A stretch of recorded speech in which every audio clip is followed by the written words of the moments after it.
18वीं तरमीम जो है वो एक ढकोसला साबित हुआ है। सारे इख्तियारात जो है मुर्तकज़ हो गए हैं जाके सूबाई दारुल हुकूमतों में। तहरीक तहफ़्फ़ुज़ आईन पाकिस्तान सारे मुल्क के साथ ये वादा करती है, जब भी आपने इस हाउस की मजबूती के लिए काम किया, हमारा आपको अनकंडीशनल सपोर्ट। मैं ज़ाती तौर पे समझता हूँ कि कमेटी से बाहर रहने का फ़ायदा जो है वो हो रहा है हुकूमत को, वो तो बहुत खुश हैं। ज़ाती समझता हूँ कि उस पर नज़रसानी कर सकते हैं। ये जो वाक़या हुआ है आतिशज़दगी का, इस पे जितना भी अफसोस किया जाए वो कम है। Welcome to Newsland. मैं हूं डॉक्टर मारिया जुल्फ़िकार खान। व्यूज़, कराची एक बार फिर एक हौलनाक सानहे का गवाह बन गया है। सानिया गुल प्लाजा में जाँ बहक होने वाली अफराद की इस वक्त तादाद जो है वो 67 तक पहुंच चुकी है, जबकि 77 अफराद का ताहाल अभी तक जो है वो कोई पता नहीं है, वो अब तक लापता हैं। अब ये सिर्फ एक इमारत गिरने का वाक़या नहीं है, ये हमारे निज़ाम, हमारी हुक्मरानी और रियासती जिम्मेदारियों पर एक बड़ा सवालिया निशान ज़रूर है। नाजरीन, इस साने के बाद मुल्क में एक मर्तबा फिर एक पुरानी मगर एक अहम बहस जो है उसने जन्म ले लिया है, और वो है 18वीं तरमीम के हवाले से। और सवाल ये उठ रहे हैं कि क्या 18वीं तरमीम पर नजर सानी की ज़रूरत है या नहीं, और क्या अब वक्त आ गया है कि 18वीं तरमीम में तरमीम करके 28वीं तरमीम जो है वो की जाए। 18वीं तरमीम का बुनियादी मकसद था इख्तियारात को मरकज से सूबों और सूबों से निचली सतह तक मुंतकिल करना, लेकिन हकीकत यह है कि इख्तियारात आज भी निचली सतह पर नहीं पहुंच सके हैं। कराची की मिसाल हमारे सामने है, एक ऐसा शहर जो मुल्क की मईशत की रीढ़ की हड्डी है, मगर बेइख्तियार बल्दियाती निज़ाम के बायस बद इंतज़ामी, तजावुज़ात और ऐसे सानियों का शिकार आए दिन जो है वो होता आ रहा है। इसी तनाजुर में कराची में हुकूमत की इत्तेहादी जमात मुत्तहिदा कौमी मूवमेंट 18वीं तरमीम में तरमीम का मुतालबा कर रही है, और दूसरी जानिब वज़ीर दिफा ख्वाजा आसिफ साहब पहले ही कह चुके हैं कि 18वीं तरमीम महज एक ढोंग बनकर रह गई है। तो सवाल यह है कि क्या सानिया गुल प्लाजा वाकई किसी नई आईनी तरमीम का महरक बनने जा रहा है? अगर वाकई 28वीं तरमीम की जाती है तो पीपल्स पार्टी इस मामले पर कहां खड़ी होगी, जबकि 18वीं तरमीम को पीपल्स पार्टी अपनी सियासी पहचान का हिस्सा समझती है। व्यूज़, अब एक और अहम पेशरफ्त जो हुई है वो ये है कि मुल्क में ऑपोजिशन लीडर की तकर्री जो है वो मुकम्मल हो चुकी है, और महमूद खान अचकज़ई ने बतौर ऑपोजिशन लीडर जो है वो पार्लियामेंट की बालादस्ती के लिए स्पीकर नेशनल असेंबली को गैर मशरूत हिमायत देने का ऐलान भी कर दिया है। तो क्या अब पार्लियामेंट को मजबूत बनाने के लिए तहरीक इंसाफ नेशनल असेंबली की कमेटीज में दोबारा शामिल होगी? क्योंकि खुद तहरीक इंसाफ के रहनुमा बैरिस्टर अली जफर ये एतराफ़ कर चुके हैं कि कमेटी से बाहर रहने का पार्टी को कुछ खास फायदा नहीं हुआ, और अगर तहरीक इंसाफ पार्लियामेंट्री कमेटीज का हिस्सा बनती है तो फिर 18वीं तरमीम में मुमकिन तरमीम के मामले पर उसका मौक़िफ़ क्या होगा। ये हैं वो मौज़ूआत जो अपने प्रोग्राम में आज हम डिस्कस करेंगे। हमारे साथ पाकिस्तान मुस्लिम लीग नवाज से बैरिस्टर दानियाल चौधरी साहब मौजूद हैं। कुछ ही देर में पाकिस्तान तहरीक इंसाफ से अज़र सिद्दीक साहब ज्वाइन कर लेंगे। गुफ्तगू का आगाज़ जो है वो मैं बैरिस्टर साहब आपसे करती हूँ। जब महमूद खान अचकज़ई साहब ने ये जो है वो स्पीच की फ्लोर ऑफ द हाउस पे, तो he was stressing time and again कि जी पार्लियामान की बालादस्ती जो है उसके लिए हम सबको काम करना चाहिए, और बार बार उन्होंने इस बारे पे इस पे जो है स्ट्रेस किया। अब जहाँ तक पाकिस्तान तहरीक इंसाफ का ताल्लुक है, तो इस वक्त अगर उन्होंने अपना आईनी किरदार अदा करना है तो उनसे सबसे बड़ा सवाल यही बनता है कि फिर आप कमेटीज़ में कब जा रहे हैं, जबकि आप खुद कहते हैं कि इनसे फ़ायदा ज़्यादा कुछ नहीं हुआ बाहर रहने का, उल्टा हुकूमत को इसका फ़ायदा हुआ है, हमें नुकसान हुआ है। लेकिन यहाँ पे एक जो इशू बनता है वो ये है कि ये अहकामात जो हैं वो आए थे अडियाला जेल से। अडियाला जेल तक क्या आप उनके मेंबरान को, महमूद खान अचकज़ई साहब को, अल्लामा नासिर अब्बास साहब को आप रसाई देंगे ताकि वो मिल सके बानी चेयरमैन से for the progression of democracy? Would you allow this? देखिए डॉक्टर साहब, thank you for having me on the show. Doctor साहब, पहले जो बड़ी इंपॉर्टेंट चीज है कि वो इस चीज को हम बेबाक से जब कोई चीज समझाने की कोशिश कर रहे हैं और बावर करने की कोशिश कर रहे हैं कि इनको किसी तरह का रिलीफ मिलेगा तो पार्लियामान और पार्लियामानी जमातों के साथ बैठ के मिलेगा। ये जो जलाओ गिराओ, तफरीक, नफरत, आग लगाने की सियासत है, इसमें ना कोई रिलीफ मिल सकता है, ना कोई बातचीत चल सकती है, और ना ही मुल्क चीजें आगे चल सकती है। कि अब जब इनका ये फैसला है कि ये वो करते हैं कि आधी चीजों पे एग्री करते हैं और आधी को फिर थूकते हैं, कहते हैं कि नहीं जी है, और फिर दे लिख the same thing that is fit. तो अगर इनको चीजों को सिस्टमैटिक तरीकों से आगे चलाना है तो फिर कंसिस्टेंसी दिखानी पड़ेगी, और वो कंसिस्टेंसी ही जो है आगे चीजों का हल निकालेगी और चीजों को कूल डाउन कर सकेगी। अभी जो अगर इनका ये फैसला है कि पार्लियामान को मजबूत करना है या पार्लियामान के साथ रहना है, तो फिर इनकी जो सबसे पहले प्रायोरिटी होनी चाहिए वो कमेटीज में वापस आना चाहिए, चीजों को बैठ के सेटल डाउन करना चाहिए। और ये जो एम्पायर की उंगलियां और कभी क्या ढूंढ रहे हैं, they should eventually stop doing those things और गवर्नमेंट के साथ बैठकर, पार्लियामान के साथ बैठकर चीजों को हल करें, एडजस्ट करें और वहां से इनका कोई हल निकलेगा। अगर ये अपनी जो पुरानी इनकी रवायत है जिसमें ये ब्लैकमेल करते हैं, जिसमें ये गाली देते हैं, जिसमें तफरीक करते हैं, जिसमें नफरत की बात करते हैं, और फिर इनको लगता है कि ब्लैकमेल करके हुकूमत को ये अपना कोई मैंडेट बनवा लेंगे, अपनी चीज बनवा लेंगे, तो that's not possible. It has never happened. It will never happen. We not bow down to any kind of blackmailing और या इसी तरह जो रवैया है उसके सामने बाव डाउन नहीं करेगी। ये अच्छा स्टेप होगा कि कमेटी में आए और चीजों को मफामत से आगे। सो बेसिकली आप ये कह रहे हैं कि if they come back to the committees तो एक विंडो ऑफ अपॉर्चुनिटी उनके लिए खुल सकती है। अभी इस वक्त आप कैटेगोरिकली ना हाँ कह रहे हैं ना कह रहे हैं, बट दैट विंडो में एग्जिस्ट, ये इनको ये अपॉर्चुनिटी मिल सकती है अगर आप कह रहे हैं वापस पार्लियामान का रुख कर लें। अगेन हमेशा आपसे ये सवाल भी होता है और हुकूमत पे ही ज़्यादा जो है वो ओनस होता है क्योंकि हुकूमत के पास देने को बहुत कुछ होता है। अगर ये चीज़ एक एज CBM अगर जो ये पार्लियामेंट्री कमेटीज़ में वापस आते हैं, कॉन्फिडेंस बिल्डिंग मेजर के तौर पे वापस आते हैं, तो ये आपको लगता है इसके जो इम्कानात हैं मुलाकात के वो बढ़ जाएंगे? सबसे मुलाकात के इम्कानात जो हैं वो इनके रवैया डिटर्मिन करेगा। अगर वहां से ये मैसेजिंग होती है कि आप जलाओ करो, आप तफरीक, आप आग लगाओ, और फिर आप एक्सपेक्ट करो कि आप एक सॉफ्ट या एक वो पॉलिसी मिलेगी, तो then I think that's not the way. अब आप ये नहीं हो सकता कि आपके अंदर से पैगामात आए, वो घेराव के आए, आग लगाने के आए, और फिर हम उनको एंटरटेन भी करवाएं। ये अगर रवैया चेंज होगा, तरीकाकार चेंज होगा, ये सारी इनकी जो हरकत हैं ये चेंज होंगी, तो फिर आपका हुकूमत का भी इनके साथ बैठकर चीजों को चलाने का रवैया उसके ऊपर नजरसानी होगी और हो सकती है। लेकिन अगर आप ये करें कि आप छत के ऊपर चढ़ें तो आप गालियां दें, आप बुरा अखलाक करें, और फिर आप ये एक्सपेक्ट करें कि भाई हम वापस आएंगे या नीचे आएंगे तो फिर हम गले मिलें, तो ये दो रवैये या दो जो तरीकाकार हैं वो पॉसिबल नहीं होंगे।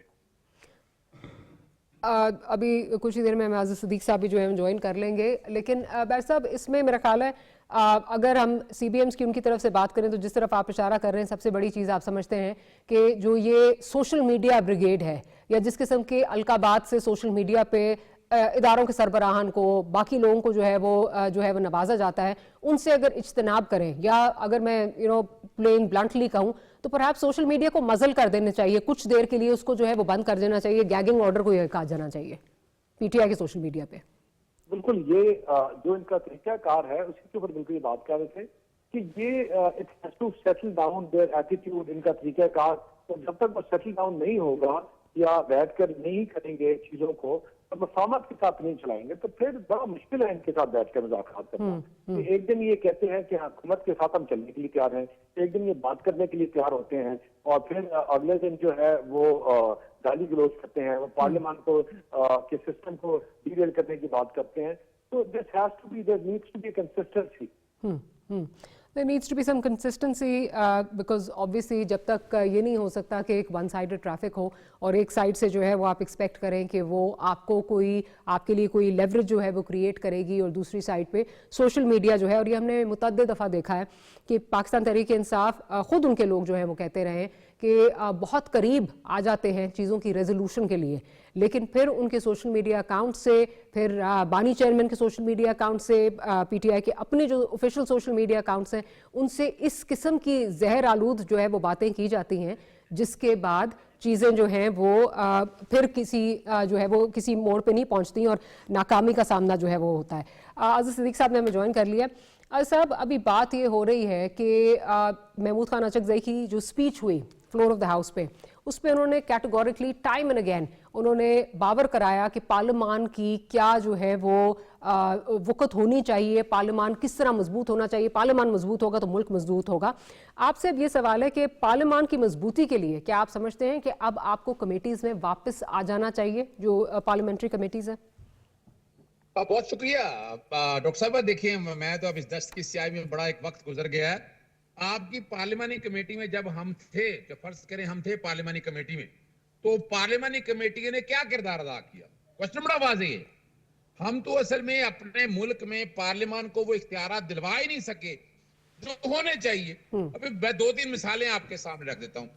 मिसाल के तौर पर प्रोडक्शन ऑर्डर हुए, जहाज अपना MNS को जो कैद थे, इसी तरह जो सेनेटर कैद थे, बता दें कितने के लोगों को पेश कर सकते आप। चले मैं दूसरा वाकया बता देता हूँ कि यहाँ से MNS को उठा लिया गया पार्लियामान के फ्लोर से।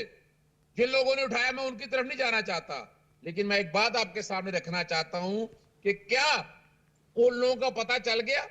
क्या पार्लियामान के तकद्दुस के हवाले से देख लिया गया? अच्छा चलिए जरा इससे आगे चलते हैं कि मुल्क में बुनियादी हकूक के तहफ़्फ़ुज़ की वायलेशन हो रही थी। तो ये पार्लियामान का काम था ना, पार्लियामान का काम था कि इस मामले को करता। तो इस पार्लियामान ने अभी तक जो किरदार जो होना चाहिए था ना, वो किरदार अदा नहीं किया। आज भी अब पार्लियामान चाहती तो बहुत काम करवा सकते थे, बहुत से मामलात को टेक अप कर सकते थे, लेकिन उस पार्लियामान ने वो इख्तियारात इस्तेमाल नहीं किया। आज अगर मुझसे पूछते हैं कि आप उन चीजों की तरफ, बेहतरी की तरफ जाएंगे और चीजों को समझेंगे, तो मुझे नहीं नजर आता है कि आप उन चीजों के रिजल्ट ले सके। तो होना चाहिए। इसको देखने के दो जाविये हो सकते हैं। एक ये कि आप ये कह रहे हैं कि इस पार्लियामान से कुछ मिलना ही नहीं है, तो फिर तो मेरा ख्याल है पार्लियामान में मौजूद होने का भी कोई फायदा नहीं है। अगर इस पार्लियामान से कुछ नहीं मिलना, कमेटीज छोड़ दें, फिर पार्लियामान में मौजूदगी का भी कोई फायदा नहीं है, तो फिर तो आपको सब कुछ, मरात और पोजीशन सब कुछ जो है वो वापस कर देना चाहिए। क्योंकि अगर आपने इतना जो है वो, और आपने, आपकी जद्दोजहद थी, आपने लीडर ऑफ ऑपोजिशन बनवाया, 5 महीने की एक डिले के बाद ही आपको जो है वो चीज मिली, और अब अगर आपने अपना किरदार अदा करना है पार्लियामेंट्री कमेटीज में, अगर आप नहीं जाते तो फिर ये एक मतलब एक कॉन्ट्रडिक्शन लगती है। फिर तो पार्लियामान में बैठने का भी कोई फायदा नहीं है। नहीं डॉक्टर साहब, देखिए मैं बड़ा अर्ज करता चलूं, पार्लियामानी कमेटीज का रोल देख लेते ना, है क्या पार्लियामानी कमेटीज ने कर रहा क्या? कोई एक काम ऐसा बता दें कि जहां पार्लियामानी कमेटीज ने आकर कोई एक बहुत बड़ा टारगेट अचीव किया, कोई बता दें। पब्लिक अकाउंट कमेटी में आप देखें, अगर फर्ज करें हम नहीं है तो एक वजीर को होना चाहिए, तारक फजल चौधरी को। आप यहां से अंदाजा लगा लें। अच्छा चलें, आप देखें यही पार्लियामान थी ना, पार्लियामान खामोश बैठी रही अपोजिशन लीडर की तैनाती के ऊपर। 4 महीने का टाइम लिया, हालांकि रूल 39 और 39 से बड़ा क्लियर था। क्या एक किरदार अदा किया पार्लियामान ने? जहां तो इस पार्लियामान ने किरदार अदा किया होता, अपने स्पीकर का अकाउंटेबिलिटी करते कि साहब आपने ये क्यों नहीं अपॉइंट कर रही है, क्यों रोका हुआ है आपने, आप अपने इख्तियार से तजावुज़ कर रहे हैं। यानी मैं ये नहीं बात कहना चाह रहा कि जनाब इमरान खान को रहा कर दें या पार्लियामान को करारदाद पास हो जाए, उस करारदाद की कोई वैल्यू नहीं होनी है। लेकिन सवाल ये है कि अभी तक आ जाए, अभी बैठ जाते हैं। बताएं जरा पार्लियामान ने कौन सा ऐसा किरदार अदा किया है? ठीक है, कानून साजी तो मिसाल के तौर पर पार्लियामान नहीं भी बैठती है तो हमने देख लिया ऑर्डिनेंस के जरिए सदर पाकिस्तान को बताया गया। मेरा गुजारिश सवाल आपसे ये है, फिर ये 5 महीने की जद्दोजहद करने की आपको क्या जरूरत थी? फिर पार्लियामान में रहने की क्या जरूरत है? फिर ना रहे पार्लियामान में, फिर कोई फायदा ही नहीं है, इसकी कोई वक़्त ही नहीं है, फिर क्या फायदा क्या सर? ना देखिए, अब ये दो बातें क्वेश्चन ये है कि पार्लियामेंट में देखें, अवाम ने मुंतखब किया, हमें अवाम ने मुंतखब किया, इन्होंने नहीं लिया। सर अवाम फिर एक्सपेक्ट करती है कि you fight and you continue to fight for them, fight for another day. ये नहीं होता कि हथियार डाल के आप कहें पिक एंड चूज कर लें। जी देखिए ना, मैं आपकी बात मान लेता हूँ, मैं मान लेता हूँ। अच्छा हम पार्लियामान में थे तो क्या कर लिया हमने? क्या कर लिया बता देना। क्या हमको कानून साजी रोक सके? 2/3 पार्लियामान आगे फॉर्म 45 की बैठ गई और अक्सरियत लेकर। सर लेकिन मेरा फिर बार वही सवाल है, फिर आपने इतनी जद्दोजहद क्यों की लीडर ऑफ ऑपोजिशन के लिए? फिर तो आपको वहां नहीं होना चाहिए। फिर आप कहें जी हम इस्तीफे देते हैं, हम इस निजाम को नहीं मानते, हम नहीं आना चाहते। देखिए ना, लीडर ऑफ द हाउस बनना हमारा आईनी हक है, हमारा आईनी हक है। सर तो जो आइन आपको ये हक देता है वो आपसे ये भी कहता है आप इन कमेटीज में आए, वो आइन आपसे ये भी कहता है कि आप अवाम की नुमाइंदगी करें। देखिए मैं पहले बताता चलूं, उन पार्लिमानी कमेटीज का काम कुछ और है। उन पार्लिमानी कमेटीज के भी देखे ना, ये तो हुकूमत वक्त को चाहिए था ना, तो सारे मामले को लेकर आते और आगे लेकर चलते, चीजों को बेहतरी की तरफ करते। लेकिन उस पार्लिमानी कमेटी ने क्या किरदार अदा किया, आप खुद बता दें। अब अभी तक तो मैंने तो ऐसी कोई चीज देखी नहीं जिससे मैं बैठकर मैं समझ सकूं कि फैसला बहुत बेहतर हुआ है, बहुत कमाल का काम किया है।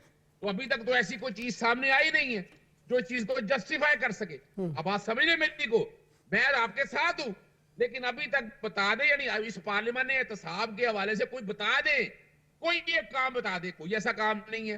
तो ये देखे ना, यहाँ यही अपोजिशन लीडर पहले मुतकब किया होता, टाइम पे चीजें की होती, तो इस पार्लियामेंट की तौकीर में इजाफा होना था। इस पार्लियामेंट ने अपनी बेतौकीरी यहाँ तक ले आई है। Sir, but with all due respect, I think आपकी बातों में, आपको पता है मैं आपकी बहुत इज्जत करती हूँ, बड़ी एक कॉन्ट्रडिक्शन इस वक्त आ रही है। और स्पेशली जब महमूद खान नचकज़ई साहब ये बात करते हैं कि हम गैर मशरूत हिमायत करने के लिए जो है वो तैयार हैं, तो फिर या तो वो he is just talking about himself, क्योंकि वो बार बार ये कह रहे थे, मैं शुक्रगुजार हूँ इन लोगों का, पीटीआई के लोगों का, जिन्होंने मुझे लीडर ऑफ अपोजिशन बनाया है। सो आई गेस देन फिर वो इनफरादी कैपेसिटी में शायद बात करते हैं, उनके पास कोई हक नहीं होगा, उनके पास कोई जो है वो इख्तियारात उस तरह नहीं होंगे जो वो एक्सरसाइज कर सकते हैं, सिर्फ ये लफाजी तक ही है। अच्छा, अभी दानियाल साहब आपकी तरफ आती हूँ। एक तो आजकल जब से गुल प्लाजा वाला सानिया हुआ है, उसके बाद से एक डिबेट छिड़ गई है, दोबारा डिबेट छिड़ नहीं गई, डिबेट ने दोबारा सर उठा लिया है कि जी 18वीं तरमीम से हमें कुछ नहीं मिला और हमें इसको जो है वो इसको रिविजिट करना पड़ेगा। आप इस पे क्या कहेंगे? पहले तो डॉक्टर साहब, ये 18वीं 19वीं 20वीं ये सिर्फ नंबर्स हैं। मेन 18वीं तरमीम का जिस्ट और रूह क्या थी? रूह उसकी ये थी कि आपकी डेलीगेशन ऑफ पावर हो, आपका मैंडेट जो है आम आवाम तक लोकल बॉडीज के सिस्टम के थ्रू नीचे जाए, आपके लोकल बॉडीज का तयन हो और पैसे देने का तरीकाकार हो। उस तरमीम में हमने बातें कुछ की 18वीं तरमीम में, लेकिन जो एनएसटी अवार्ड का था या जो लोकल बॉडीज के इलेक्शन था या डेलीगेशन ऑफ पावर का जो पूरा कॉन्सेप्ट और चैप्टर था, उसको हमने छोड़ दिया और वो हमने अलग ऑर्डिनेंस के थ्रू हमने उसको इम्पोज करा दिया। हम ये कहते हैं कि भाई कि जो बात, जो उसकी रूह थी और जो उसका स्पिरिट था, वो था कि इसको the power should be devolve and should go to the lowest level where गली नाली से लेकर आपका हर लेवल का या केडर का इश्यू जो है वो एड्रेस हो। तो ये जो अमेंडमेंट जो है, it is a living document. और जो हम पर इसमें आप ये नहीं कहेंगे नाकामी शायद आपकी पार्टी की भी है, बिकॉज इस मुल्क में जब भी लोकल गवर्नमेंट इलेक्शन हुए हैं तो कोई अपने इख्तियारात मुंतकिल करने की जो है वो जहमत नहीं करता, हमेशा कोर्ट ऑर्डर्स पे हुए हैं, हमेशा। वो आप मेरी पार्टी की बात करें, किसी पार्टी की बात करें, वो अक्रॉस द बोर्ड ये तरीका है। और ये इसलिए है कि आपका जो सेटअप है, ये जो आपका प्रोसेस है, वो है ही ऐसा। और उसमें डेवोल्यूशन का जो कॉन्सेप्ट है उसको आपने मैंडेटरी नहीं किया। जब आप आइन में मैंडेटरी कर देंगे, जब आप तंजीम में लिख देंगे कि इलेक्शन कितने दिनों बाद होना है, जिस तरह 5 साल बाद इलेक्शन होता है हर जमात का, तो आपने पॉलिटिकल पार्टी का जब पार्लियामेंट का टाइम पूरा होता है, उसमें आप लोकल बॉडीज का सारा प्रोसेस, चीजें, उनको जब आपने मेंशन कर दिया, जो आपने पैसों को नीचे पहुंचे तक आपने मेंशन कर दिया, और पैसे नीचे किस तरह पहुंचेंगे, क्या होगा, तो फिर चीजें बहुत खुल के बेहतरी आएंगी। तो इसमें हम जब भी कोई तरमीम एक सी चीज की बात करते हैं तो इसको खाली बाय नंबर या उसके साथ नहीं लिंक करते। It is actually the spirit that needs to be touched, और इंशाल्लाह इसमें बेहतरी आएगी। और जब रेवोल्यूशन डेलीगेशन ऑफ पावर का जो ओरिजिनल शर्मिला फारूकी साहबा ने भी मुझे ज्वाइन कर लिया। दाल साहब, allow me to get her perspective. Sharmila साहबा, गो के इसको एक उस पे सानिया पे जो है वो उसको एक कोई बेंचमार्क बना के जो है शायद इस पे जो है वो बात नहीं होनी चाहिए, बट इस वक्त जब से गुल प्लाजा का इंसिडेंट हुआ है तो उसके बाद एक डिबेट जो मुल्क में छिड़ गई है वो है वीज़ा-वी दी 18th अमेंडमेंट कि इसको रिविजिट जो है वो करना चाहिए। आप क्या समझती हैं कि has the 18th amendment been able to achieve its spirit, in letter in spirit, जो वो करना चाहती थी वो अचीव कर सकी है? उसकी जो डेवोल्यूशन ऑफ पावर की, जिस पे भी दानियाल साहब भी बात कर रहे थे, because at the end of the day democracy is by the people for the people. जी शर्मिला साहबा।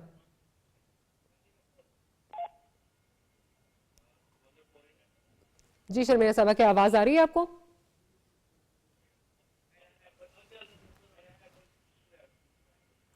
अच्छा, मेरे अजीज सिद्दीक साहब, आप समझते हैं कि इसको जो 18th अमेंडमेंट है उस वक्त तो प्राइम मिनिस्टर साहब जो हैं वो उस वक्त के प्राइम मिनिस्टर इमरान खान साहब तो ये इस बारे में जो है वो used to speak very vociferously about it कि इसको रीविजिट होना चाहिए। क्या आप समझते हैं इसको रीविजिट होना चाहिए? बिकॉज ये अपना मोटिव, अपना जो एक गोल था वो अचीव करने में बहुत बुरी तरह से नाकाम रही है। देखिए, मैं फिर डॉक्टर साहब मैं आपके बात बड़े अदब से अर्ज कर दूं, जिस मुल्क में जमहूरियत का साइकिल कंप्लीट रहा है ना, यानी मिसाल के तौर पर ये बार बार पहले अपना डिक्टेटर सब इस दफा ना उस तरीके से आया जिस तरीके से भी ये सारा प्रोसेस चलता रहा है, कंटिन्यूटी नहीं रहेगी इसमें। पहले मैं भी यानी पहले आपने देखा ज़ियाउल हक के दौर से लेकर मुशर्रफ तक के दौर में 14 महीने 22 महीने 24 महीने से ज्यादा असेंबली चली नहीं। अच्छा, मुशर्रफ के लेकर अब तक किसी वजीर आजम को, ठीक है, मैंने इमरान खान साहब को भी नहीं, नवाज शरीफ को भी नहीं, यूसुफ रज़ा को मैंने डिस्क्वालीफाई, कोई एक अलग इशू है। मैं सिर्फ बताना ये चाह रहा हूँ, आप कंटिन्यूटी में आ नहीं रहे। अच्छा चले, आपने नेशनल असेंबली, सूबाई असेंबली का जो हाल करना था वो कर लिया। आपने क्या जो लोकल गवर्नमेंट के इलेक्शन से आप वो करवा सके? आप लोग अंदाजा लगे, कहने को हम जमहूरी लोग हैं, लेकिन नजर तो आए ना कि हमने किया कहाँ, नजर तो आए ना कहीं। और ये बट इसमें आपकी पार्टी भी शामिल है सिद्दीक साहब, लेट मी जस्ट से, इसमें आपकी पार्टी भी शामिल है। जी जी बिल्कुल, जी बिल्कुल जी बिल्कुल, मैं इत्तेफाक कर रहा हूँ इस बात से, मैं इत्तेफाक कर रहा हूँ, लेकिन हम सीख गए हैं ना, हम सीख गए हैं चीजों से। हम इनकी तरह नहीं कि 50 सालों से जोकों की तरह चिपटे हुए हैं सिस्टम के साथ और हम समझ नहीं सके। अब देखिए नुक्ता नजर क्या है। हम इलेक्शन कमीशन को बार बार कह रहे हैं, भाई ये लिखा हुआ तुम्हारे एक्ट के अंदर कि हर 4 साल बाद या 5 साल बाद 4 साल बाद इलेक्शन होने, और ये क्या करते हैं, हर गवर्नमेंट आती है नया एक्ट बना के सत्यानाश करती जा रही है। अब जब तक है सिस्टम को उस तरह भाई, अब इलेक्शन कमीशन अब जाकर उसने कहा अगर आप एक्ट हो या ना हो हम पुराने के तहत ले, यही मैं कहता आया हूँ। और यहाँ भी बड़ी सीधी सी बात है कि यहाँ अब आज डॉक्टर साहब हम कहाँ खड़े हैं, जरा शहबाज शरीफ साहब ने कहा कि जनाब मुज़ाकरात के लिए तैयार है, फौरी तौर पर आपने देखा कि तरीके तहफ़्फ़ुज़ आईन पाकिस्तान ने कहा कि ठीक है, और कहाँ लेकर के 30 साल पहले मिसाक़ जमहूरियत में 2006 में जो मिसाक़ जमहूरियत, आज क्या डिमांड है? बट अल साहब, इसको आप समझते हैं, वो तो लोकल गवर्नमेंट का बिल्कुल, मैं I am with you, but आप समझते हैं ऑन द होल इसको पूरा रिविजिट होना चाहिए, 18वीं तरमीम को रिविजिट करना चाहिए?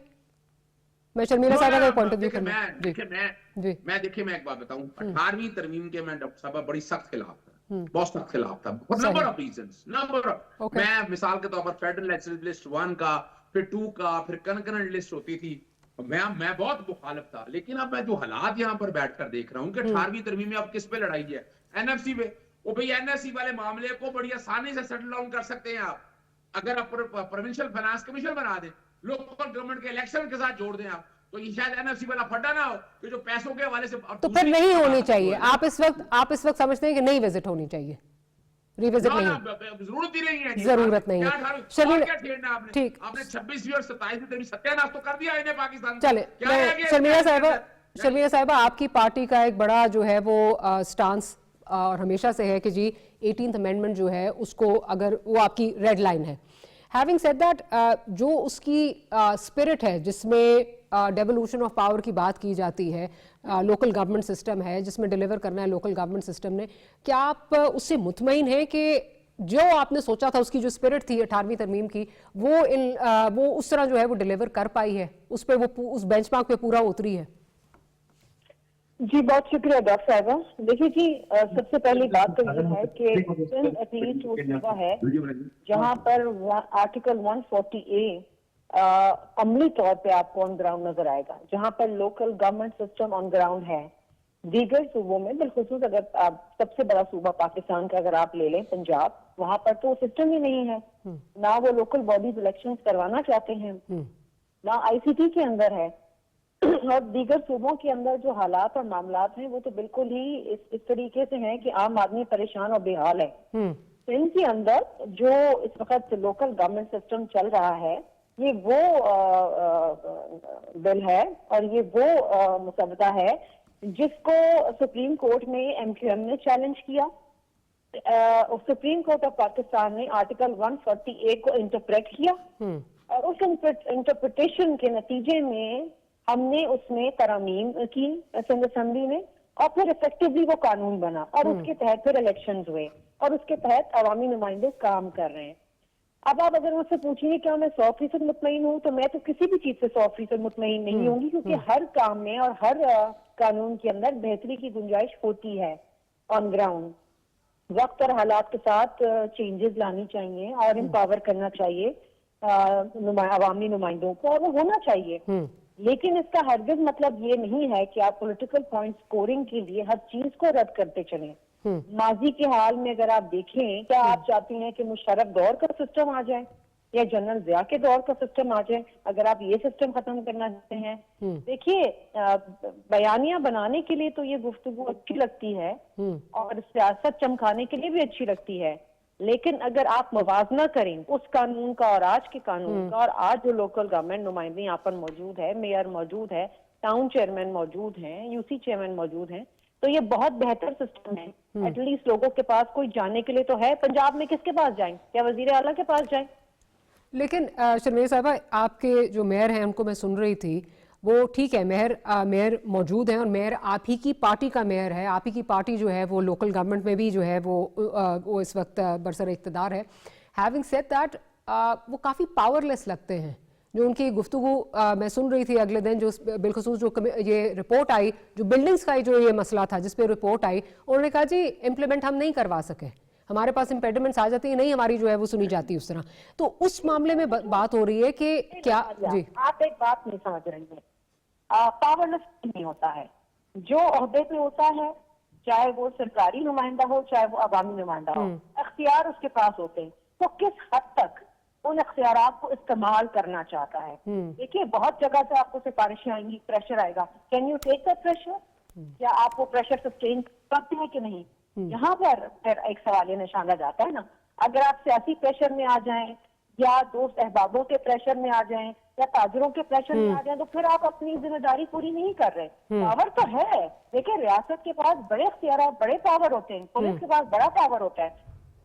जब डंडा चलाना चाहती तो चलाती है, और जब नहीं चलाना होता तो कहते कि बेख्तियार है।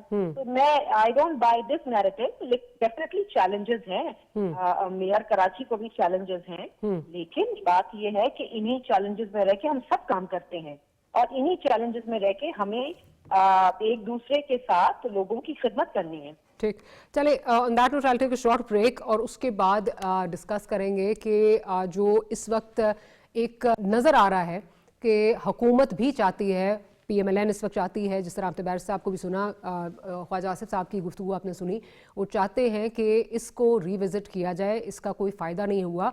और साथ ही साथ एक बड़ा इंपॉर्टेंट बयान जो मुत्तहिदा कौमी मूवमेंट की तरफ से आया है, उन्होंने कहा जी अगर पाकिस्तान पीपल्स पार्टी नहीं मानती तो हमें उनकी ज़रूरत नहीं है, उनके बगैर भी ये तरमीम हो सकती है। So will Pakistan Muslim League Nawaz do this by hook और क्रुक, या पाकिस्तान पीपल्स पार्टी को ऑन बोर्ड लेके करेगी? That and much more right after short break.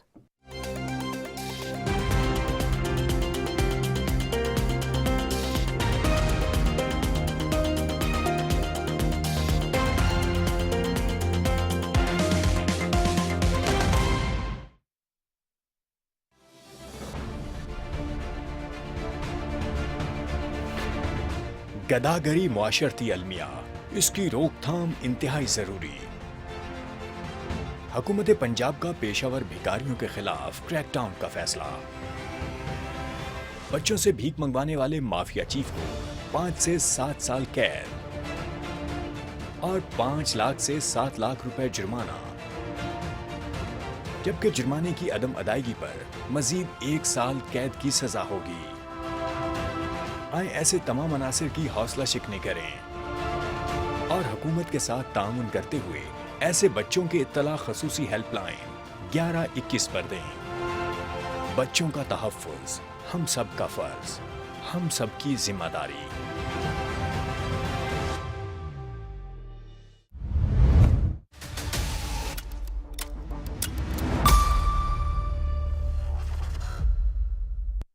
आज आपको अपना बचपन, अपना लड़कपन याद आएगा। आपने गाया अच्छा, जब वक्त देखता हूँ बचपन का वक्त याद आता है। ये तार के साथ तार मिलाता है और नया कोई DC-10 DC-4 ये निकालता है कुछ। झूलेलाल,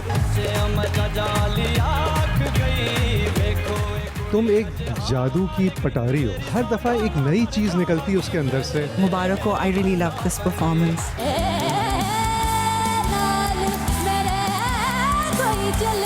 रोंगटे खड़े हुए थे right from the first note. ये मतलब छक्के छुड़ा देने वाली परफॉर्मेंस है। इनको हमारे साथ ये गाना करना चाहिए। ओए होए होए होए होए।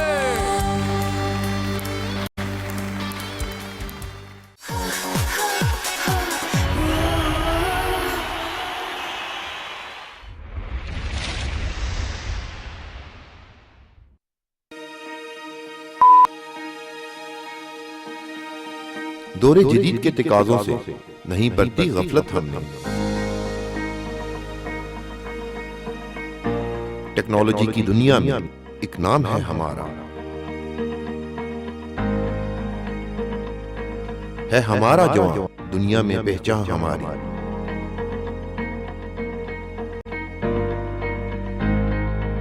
ये है मेरा आप सबका, हम सबका पाकिस्तान।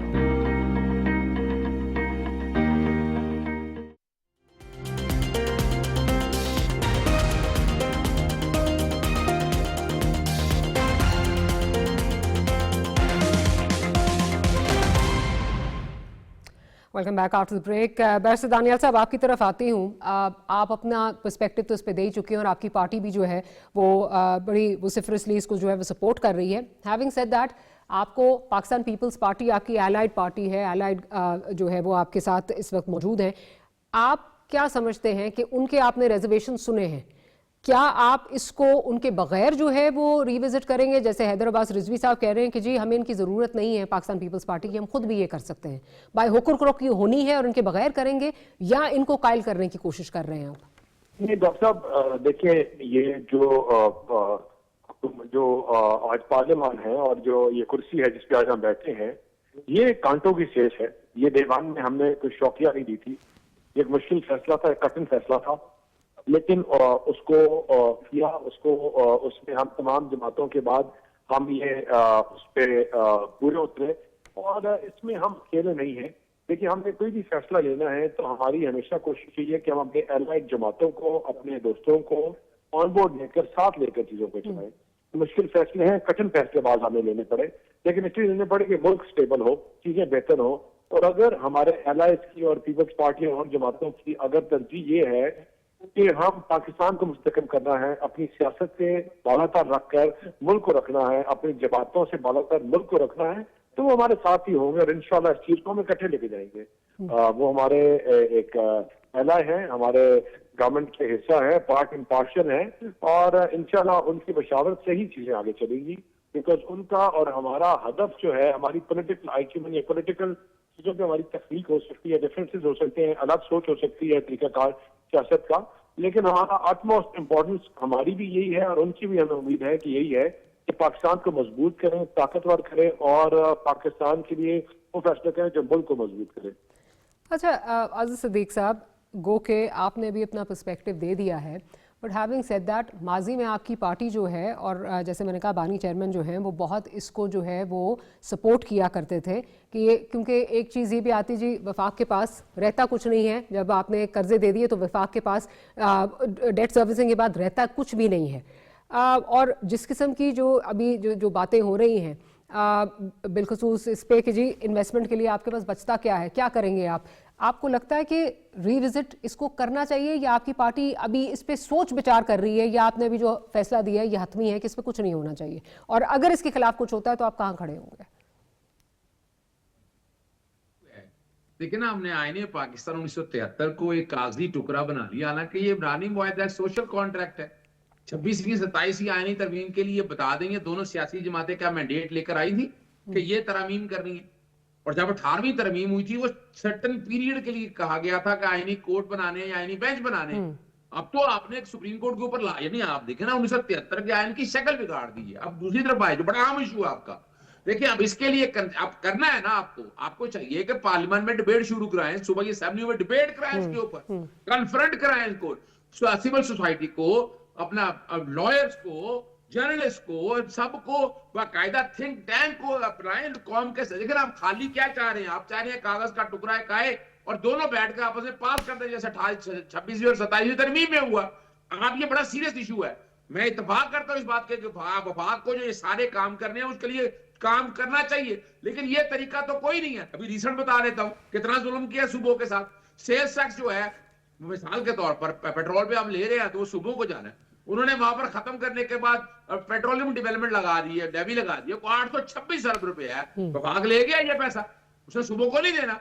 यानी आप इस तरीके, यानी आप देखें ना, खुदारा आप अगर चाहते हैं तो आपने मेरी बात सुने ना, एक बड़ा सिंपल सा आपका हाल आपके साथ, नेशनल टैक्स काउंसिल भी बनी हुई है, जहाँ वफाक और सूबे बैठते हैं, काउंसिल ऑफ कॉमन इंटरेस्ट भी बैठी हुई है। आपने किसी जगह हेल्थी डिबेट शुरू की, आप तो डिक्टेटर की तरह बैठकर फैसले करना जा रहे हैं ना, ये रवैया ठीक नहीं है। अगर आप चाहते हैं इस पे हेल्थी डिबेट, तो हेल्थी डिबेट शुरू करें, लेकिन देखिए जो मर्जी कहें, 18वीं तरमीम पे 9 महीने बहस हुई थी, 9 महीने के बाद वो तरमीम आई थी, और मैं बहुत सी चीजों से इत्तेफाक नहीं करता था। मैं कंकरेंट लिस्ट जो है ना उसको एबॉलिश करने से इत्तेफाक नहीं करता था। अगर आज देखा जाए फेडरल एक्सेस लिस्ट 1 या 2 या कंकरेंट लिस्ट अपनी जगह मौजूद होती तो ये मामला नहीं हो सकते थे। आपने देखा ना, आपने इतनी जल्दी करके कुछ चीजों को इस तरह टेकअप कर लिया। आज भी अगर आप चाहते हैं तो इसमें सबसे पहला जो बड़ा स्टेक होल्डर है वो पाकिस्तान पीपल्स पार्टी है, और उनका जो नुक्ता नजर है वो सुने बगैर आप नहीं जा सकते। और आप ये कह रहे हैं कि उनके बगैर कर लेंगे, यार खुदारा शर्म आनी चाहिए जो लोग ये बात कह रहे हैं कि उनके, यानी वो तो बढ़िया एमक्यूएम बड़ी अजीब सी बात कहती है कि आप कराची को वफाक के पास, वो किसका कानून के तहत वफाक को दे रहे? भैया आप कौन होते हैं ये बैठकर फैसला करने वाले? वफाक का जो इलाका कभी कराची होता था तब तक था, अब आपने सूबा इस्लामाबाद बना लिया, इस्लामाबाद वफाक का हिस्सा है। अब ये नहीं है कि कराची को भी, वो कैसे बना लेंगे आप? उसके लिए आइन में तरमीम करनी पड़ेगी आपको, और अगर करेंगे तो कराची के लोगों को, ये कराची लोग चाहेंगे ये वाला काम किया जाए? यानी अजीबोगरीब अनोखी सी जब बातें करेंगे और आप धमकियां निकालेंगे, यानी ख्वाजा आसफ का घोंसला कह देना, और उधर से अपना हमारे मुस्तफा कमाल साहब का एक अजीब सा लफ्ज इस्तेमाल कर देना, तो जो कोई भी है 18वीं तरमीम पार्लियामेंट में बड़ी डिटेल डिस्कशन और डेलिब्रेशन के बाद हुई थी। ये 26-27 तरमीम की तरह नहीं है रातों रात पास कर ली थी। अगर आप उसको करना, यानी मैं बहुत से इश्यूज पे इख्तलाफ रखता हूं, मैंने चैलेंज भी किया था उस वक्त, लेकिन अब 28वीं तरमीम को हमारी सुप्रीम कोर्ट ने बाकायदा स्टैंप लगा दिया, 19वीं तरमीम भी सारा कुछ सामने आ गया। आज ये रवैया जब आप बदलेंगे, कौम को एंगेज करेंगे आप, तो आपको रिजल्ट मिलेंगे। राइट, मैं जरा शर्मिला साहबा से उनका पॉइंट ऑफ व्यू पे ले लूं। शर्मिला साहबा, जो ये हैदर अब्बास रिजवी साहब की स्टेटमेंट है और जो मुस्तफा कमाल साहब की स्टेटमेंट है, एक कह रहा है कि जी विफाक का हिस्सा बना दें कराची को, दूसरा कह रहा है जी पाकिस्तान पीपल्स पार्टी के बगैर भी जो है ये हो सकती है, आप क्या कहना चाहेंगे उनको? देखिए जी, ख्वाहिशात पे तो ना सूबे बनते हैं, ख्वाहिशात पे तो ना आईनी तरमीमें होती हैं, ख्वाहिशात पे ना रास्ते चलती हैं। पीपल्स पार्टी एक इंतहाई अहम जमात है, पूरे पाकिस्तान की जमात है, और पीपल्स पार्टी की मशावरत, पीपल्स पार्टी की रजामंदी के बगैर कोई अहम फैसला नहीं हो सकता। हाँ, अगर आपको गैर आईनी काम करना चाहते हैं, गैर कानूनी काम करना चाहते हैं, तो उसमें तो कोई रोक नहीं है। जैसे एक ऑर्डिनेंस जारी कर दिया गया बगैर सदर मुमलिकत की एक्सप्लिसिट कंसेंट और सिग्नेचर के बगैर, तो फिर ऐसे काम तो हो सकते हैं। लेकिन अगर आप कोई आईनी काम करना चाहते हैं तो आइन के अंदर तमाम मामलात का एक तरीकेकार, एक प्रोसेस दर्ज है। You have to follow that, you cannot follow that.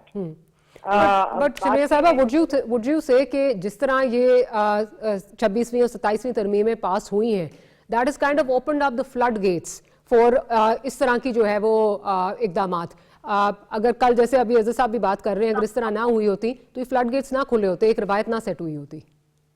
नहीं तो देखिए, एटलीस्ट 27वीं तरमीम के बारे में तो मैं ये कह सकती हूँ कि पीपल्स पार्टी की इंटरवेंशन के बाद वो स्टैंडिंग कमेटीज को गई, लॉ एंड जस्टिस की, वहां पर डिलिबरेशन हुई। बहुत सारे ऐसे क्लॉजेस थे जो ऑब्जेक्शनेबल थे, जो अवामी मैंडेट के खिलाफ थे, उनको पीपल्स पार्टी की वजह से निकाला गया। पीपल्स पार्टी ना होती तो शायद वो पास हो जाती, और डिबेट हुई जो कि is part of the parliamentary process, because आप आइन में तब्दीली लेकर आ रहे हैं, तो ये क्रेडिट पीपल्स पार्टी को जाता है। बहुत जरूरी है कि आप जो चीजें हो रही हैं, जो अपोजिशन का काम पीपल्स पार्टी कर रही है इत्तेहादी होने के बावजूद, 27वीं चले उसमें बेशक मैं आपसे बेशक आई वुड मैं पूरी होल हार्टेडली आपके साथ अग्री नहीं करती 27वीं पे, वो भी जिस तरह हुआ और किस प्रेशर से हुआ वो हमारे सामने, लेकिन 28वीं में जिस तरह हुआ, जिसके जैसे उजलत से हुआ, क्या आपको लगता नहीं है कि उसकी वजह से भी जो है ये एक रवायत जो है वो सेट हुई है?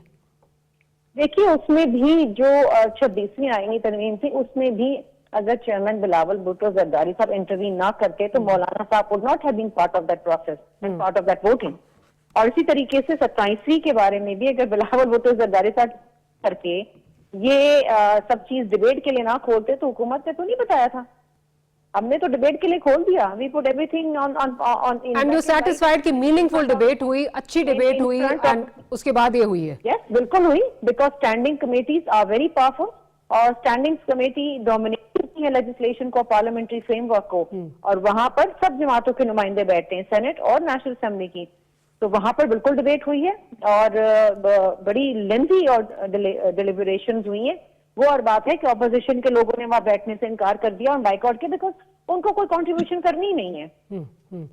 अच्छा दानियाल साहब, इस वक्त जो एक बहुत बड़ा जो एक एतराज़ आता है और आप पे जो है तनकीद भी आती है वो ये है कि पार्लियामेंट्री प्रोसेस जो है, और बिलखुसूस ऑपोजिशन ये बात करती है कि पार्लियामेंट्री प्रोसेस जो है उसको आपने बिल्कुल ही ख़त्म कर दिया है। जो अज़र सिद्दीक साहब बात कर रहे हैं, चले शर्मीला बीबी कह रही हैं 26वीं और 27वीं में जो है वो डिलिब्रेशंस हुई और वो उनसे सेटिस्फाइड हैं, बट हमने एक प्रेसिडेंस देखा था 18वीं तरमीम का।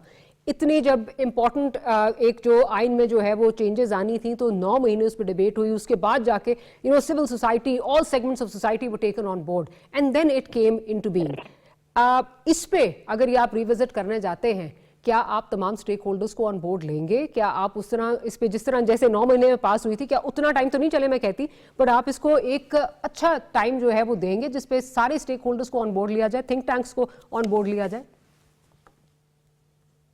डॉक्टर साहब देखिए, हमने इनको पूरे प्रोसेस में हर चीज में ऑन बोर्ड हर जमात को लेते भी हैं और लेने की कोशिश भी करते हैं। देखिए आप सर माजरत के साथ जब प्रेशर आता है तब करते हैं, अदरवाइज तो वो मुसवदा था, हमें वो भी याद है, किसी ने देखा था किसी ने नहीं देखा था और पास हो रहा था। ट्रिप्स पे जाने की बात होती है, बाहर जाने की बात होती है, इनको इनकी लोगों का नाम डलवाना होता है चीजों में, तो हम डलवाते हैं, डालते हैं, ये उसके लिए आते हैं।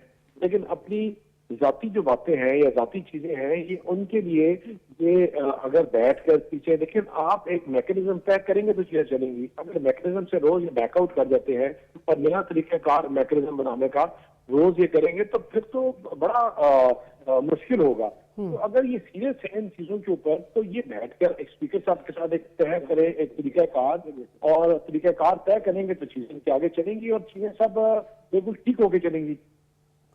अज़र साहब, चीज़ें ठीक होकर चलेंगी और उसमें आपकी शमूलियत बहुत ज़रूरी है। आप अभी शर्मीला साहिबा भी यही कह रही हैं कि ऑपोजिशन तो वैसे ही वो किसी चीज़ में हिस्सा नहीं डालना चाहती, सिर्फ तनकीद जो है वो करना चाहते हैं, आप पे ये इल्ज़ाम आता है। देखिए मैं डॉक्टर साहिबा, मैं शर्मीला से पसंद है एहतराम, मैं जो बात कहना चाह रहा हूँ उनके पास किसी के पास जवाब नहीं। आ जाए, मैं तो चैलेंज कर रहा हूँ, मैंने तो खत लिखे हैं बाकायदा, स्पीकर को लिखी है, मैंने चेयरमैन सेनेट को लिखा, मैं क्या बताएं ना ये 18वीं तरमीम, 26वीं और 27वीं तरमीम कितने वक्त में आई, क्या टाइम लगा।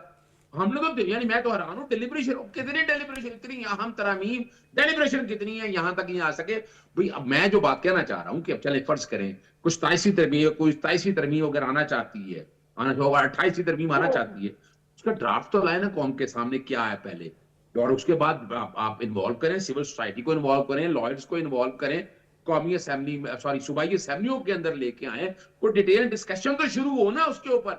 अब ये बैठकर यानी ये एक अजीब सा तरीका है, यानी पिछले सुन रहे थे कि जनाब वो आपने जो वोटर है वो वोटर की उम्र 24 साल कर दिया। कुछ शर्म आनी चाहिए, कुछ थोड़ी बहुत आप यानी आप किस बुनियाद पर आप कर, आप होते कौन है कि बैठ कर हमसे हाकर अच्छा चले वो जो जबरदस्त, तो फिर 24 क्यों, फिर इसको 40 क्यों ना कर दिया जाए, थोड़ी ना इसको, या 75 क्यों ना कर दिया जाए, या भरने के बाद वोट क्यों ना डालने दिया जाए। सिद्दीक साहब, आप अगर कुछ करना है, माजिद के साथ I have to interject, programme का वक्त खत्म हो गया, लेकिन अज़र सिद्दीक साहब का आपने पॉइंट जो है वो दानियाल साहब सुन लिया होगा, एंड लेट्स होप के ऑपोजिशन को आप ऑन बोर्ड लें और ऑपोजिशन भी कमिटीज़ में कम से कम वापस आके और पार्लियामेंट को हकीकी जो इज्जत देनी है अपना रोल आके अदा करे। बेशक जो है वो सक्सेस मिलती है या नहीं मिलती बकौल उनके, जिस तरह जो उन्होंने बेंचमार्क सेट किए हैं, बट पार्लियामेंट को अगर आपने वाकई ही जो है वो उसका इस्तिकाफ जो है वो मजरूर नहीं करना, तो आपको आके अपना हकीकी रोल जो है वो प्ले करना पड़ेगा।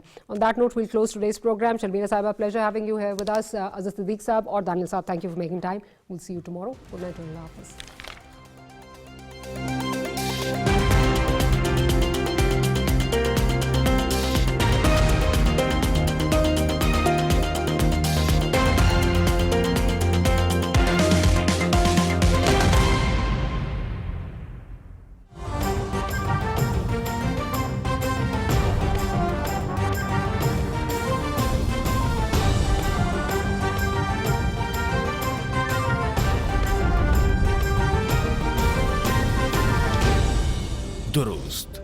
हर वक्त बर वक्त।